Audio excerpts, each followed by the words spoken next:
आज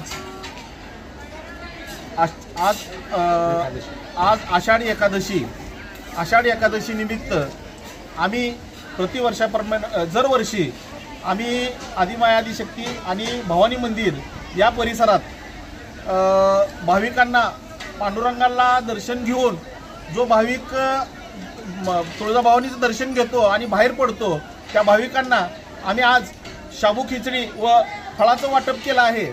ही संकल्पना आम्ही दरवर्षी राबवितो आणि आदरणीय आमदार साहेब राणा जगजितसिंह पाटील साहेब यांच्या मार्गदर्शनाखाली व माजी नगराध्यक्ष सचिन भैया रोचकरी, नरेश काका अमृतराव आणि शिवसेनेचे शहर प्रमुख आमचे बापूसाहेब भोसले यांच्या मार्गदर्शनाखाली सातत्याने आम्ही दरवर्षी हे काम करतो आणि भाविकांना प्रसाद वाटण्याचं व त्यातून आम्हाला समाधान मिळतं म्हणून आम्ही हे दरवर्षी कार्य हातात घेतलं आहे आणि दरवर्षी आम्ही करत राहू।